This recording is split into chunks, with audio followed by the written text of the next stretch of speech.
അപ്പോൾ നമുക്ക് ഫിഷ് മോളി ഉണ്ടാക്കി എടുക്കാം. അതിന് വേണ്ടിയിട്ട് ആദ്യം നമുക്ക് മീൻ പൊരിച്ചെടുക്കാം. അതിന് വേണ്ടി നമുക്ക് കുറച്ച് ഉപ്പ് ചേർത്ത് കൊടുക്കാം. അതിനുശേഷം മഞ്ഞൾപ്പൊടി 1/2 ടീസ്പൂൺ മഞ്ഞളും കൂടെ ചേർത്ത് കൊടുക്കാം.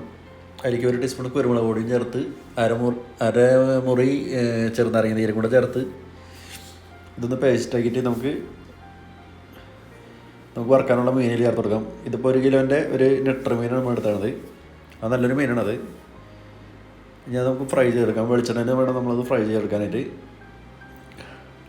അപ്പോൾ അത് തിരിച്ച് മറിച്ചിട്ട് നമ്മളൊന്ന് ഫ്രൈ ചെയ്തെടുക്കാം.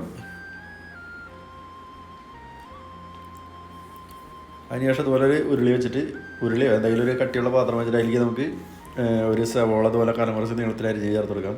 അതോടൊപ്പം തന്നെ കുറച്ച് ഇഞ്ചി അതുപോലെ തന്നെ കുറച്ച് വെളുത്തുള്ളി പച്ചമുളകും കൂടെ ചേർത്ത് കൊടുക്കാം. ഇതെല്ലാം നമുക്ക് കുറേശ്ശെ മതി. പ്രത്യേകിച്ച് അളവും കാര്യങ്ങളൊന്നുമില്ല. നമുക്ക് നമ്മുടെ ആവശ്യത്തിന് വേണ്ട സാധനങ്ങൾ ചേർത്ത് കൊടുക്കുക. അതുപോലെ തന്നെ 2 കഷ്ണം പട്ട അതുപോലെ തന്നെ ഒരു 3-4 ഗ്രാമ്പും കൂടെ ചേർത്തിട്ടുണ്ട്. ഇനി ഇതൊന്ന് വഴറ്റിയതിന് ശേഷം നമുക്ക് പൊരിച്ച മീനിൽ ചേർത്ത് കൊടുക്കാം.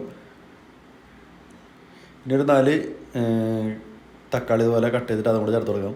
പിന്നെ നമ്മൾ എടുത്തേണ്ടത് നാളികേരപ്പാലാണ്. നാളികേരപ്പാൽ നമ്മളൊരു ചെറിയ നാളികേരത്തിൻ്റെ പാലെടുത്തിട്ടുണ്ട്. നമുക്ക് അതിലേക്ക് ഗ്രേവിക്ക് വേണ്ട വെള്ളം കൂട്ടി നമ്മളത് അടിച്ചെടുത്താണ്.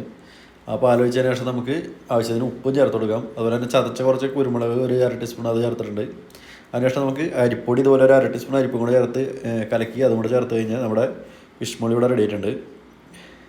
അപ്പോൾ നമ്മൾ അരിപ്പൊടി ചേർത്ത് കഴിഞ്ഞാൽ നമ്മുടെ ഗ്രേവിക്ക് നല്ല കട്ടി കിട്ടാൻ വേണ്ടിയിട്ടാണ്. അപ്പോൾ അവിടെ കറി ഇവിടെ സെറ്റായിട്ടുണ്ട്. അതിലേക്ക് നമുക്ക് വെളിച്ചെണ്ണയിൽ നമുക്ക് അണ്ടിപ്പരിപ്പും മുന്തിരിയും വറുത്ത് ചേർക്കാം. അപ്പോൾ നമ്മുടെ ഫിഷ് മോളി ഇവിടെ റെഡി ആയിട്ടുണ്ട്. സിമ്പിളായിട്ട് ഉണ്ടാക്കാൻ പറ്റിയൊരു ഫിഷ് മോളിയാണ്. നമുക്ക് ഫ്രഷ് ക്രീം വേണമെങ്കിൽ കുറച്ച് മുകളിൽ ഒഴിച്ചു കൊടുക്കാം.